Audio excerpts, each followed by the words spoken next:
It's all around.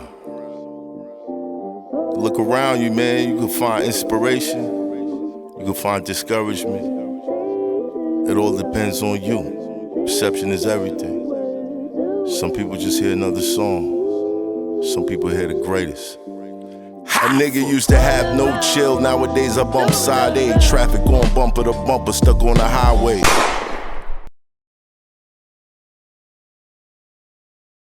We have to support people for where we are in order to see ourselves in artists. And we really don't have anything that looks like that here. But I remember talking to Young Thug and Paul Wall years and years and years ago. These dudes didn't need to come to New York to sell anything. Like, at all, period. They were fine where they were, living great lives, houses, cars, never leaving, tour. That's how big show. hip hop is, though. Like Paul Wall, that dude's selling out, like doing thousands of people at car shows and shit. And if he comes to New York, it's a whole, like, he's happy to come here because his whole career, he never really went to New York a lot. But then you got him in, he gets the bag in like Arizona, the Southwest, all that. These dudes are A-list superstars. It's crazy. And then he comes here and people get excited because you never saw Paul or Bun that much in New York as compared to, the artists like more the Atlanta cats and shit. Houston got its own monster of a scene that, like, when a New York rapper goes to Arizona or goes to New Mexico, like, it's quiet. And they just like superstars out there. It's crazy. And that's how ill hip hop is. But the crazy thing is I didn't know honestly anything about Houston until I heard y'all on Big Pimpin'. And then I went and bought everything. Yeah. Right. The whole back catalog after that. Sam Goody and all of that. And that's fine with me. You know what I'm saying? But that was the problem with Pimp even wanting to be on the record because it was so far away from what we represented. It's sonically, it was just nothing near what we were. And he was very concerned that people would hear that and think that was us because it wasn't Hov sound either. Right. Like Big Pimpin' as a record had never been. It was Timbaland. Yeah, it was. But even still, even with a Timbaland beat, this was a very foreign type of song. Like, no pun intended. Yeah. But this was a very, very different type of record. You know what I'm saying? And just by the grace of God, the shit actually worked. How did that come about?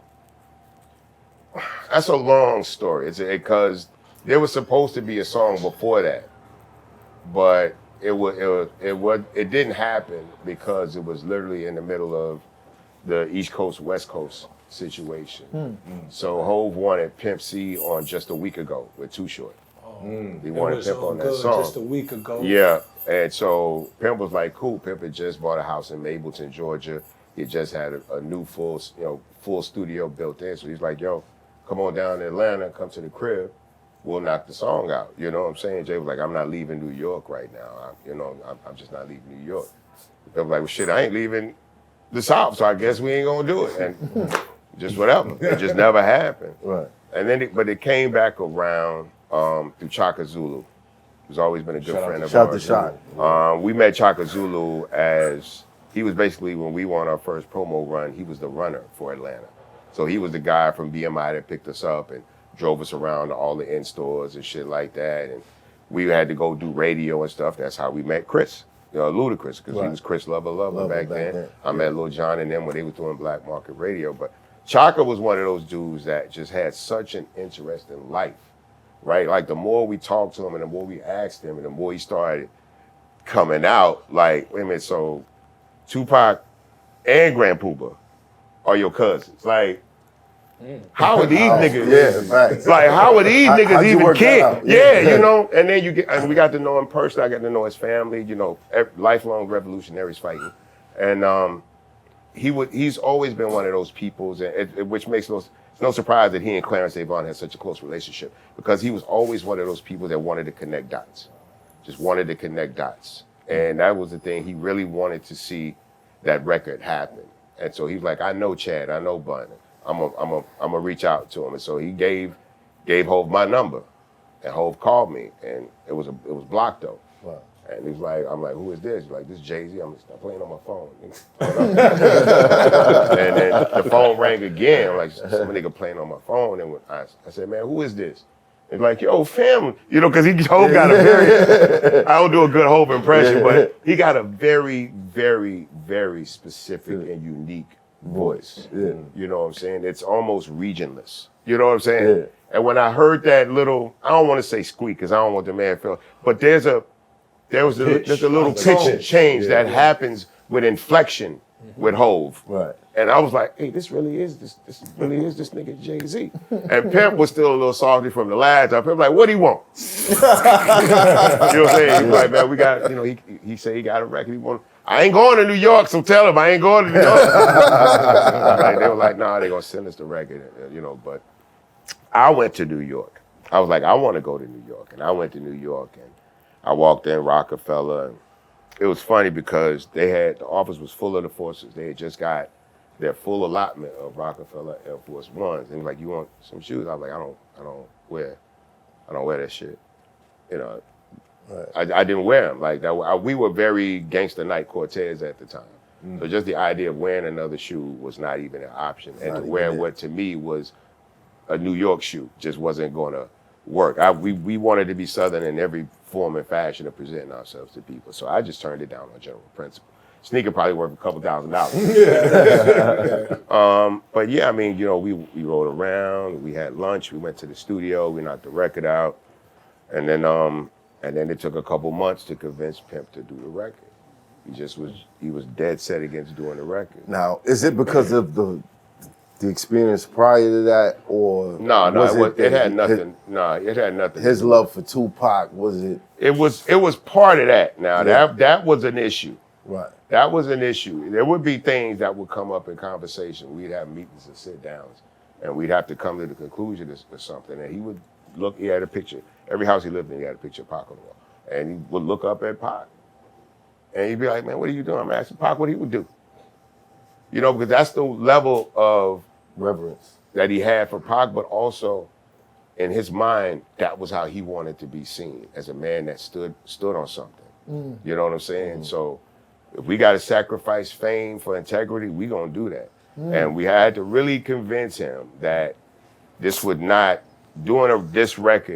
would not affect us. If anything, more people would know who we were.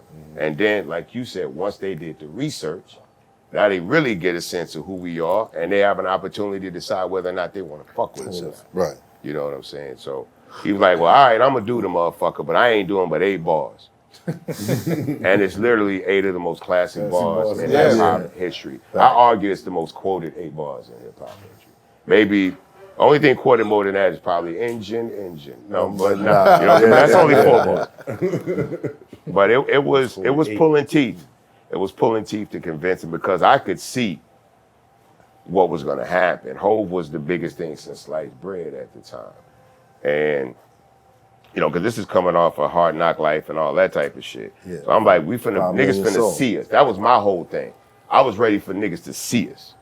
You know, because where we were, it was very easy for us to be seen. You know, we left very big imprints in the ground when we stomped through the South. Right. But like you say, when people get further, it's just about radius, right? The further you get away from where the radar pulses, the signal becomes weaker. How did you explain to Jay-Z Pimp C's disposition? I didn't have to. Jay-Z pretty much knew who he was dealing with the whole time. But it wasn't an issue. I'm not saying it like that. It wasn't an issue because that meant anything Pimp did was never a surprise to him. You know what I'm saying? And every time he would see Pimp, it was just, it's the sheer audacity of the type of shit that Pimp would do that would be excused, the way he could say things and do things, because it was never for cap or for clout or whatever. I don't even know what we called it back then. You know, it was no high capping. He was just certain things he had to be honest to a fault. You know what I'm saying? If he offended you, he was very clear. I'm sorry about how you felt about what I said. I'm sorry. But I meant what I said. Right. I'm sorry if what I said offended you, but I meant what I said, and I'm standing on that. You know what I'm saying? So, but it all ended up working out, man. Like, you know, we ended up creating one of the greatest records, arguably in hip hop history. These are the facts. It's my international calling card. I've never been in a club on the planet where that record doesn't come on and mean in that room what it means in every other room. But every other record I have, you either know it or you don't. You might like it, you might love it or whatever. But Big Pimpin', I don't care where you play it, what room, the reaction is the same. It means what it means to every single person that hears it. Where my dogs at? Yeah, welcome me back. Where my dogs at? Yeah, welcome me back. Where my dogs at? Yeah, welcome me back. It's 9 niggas single again. Yeah, I'm single. In the club tryna mingle. Fuck relationships cause a nigga never been for. Can't have just one like a Pringle. So I'ma keep it simple, listen here. Icy on my wrist aware. No guilt, I'm in the clear. Photos of my ex on my Instagram disappear. Single, in the club tryna mingle. Fuck relationships cause a nigga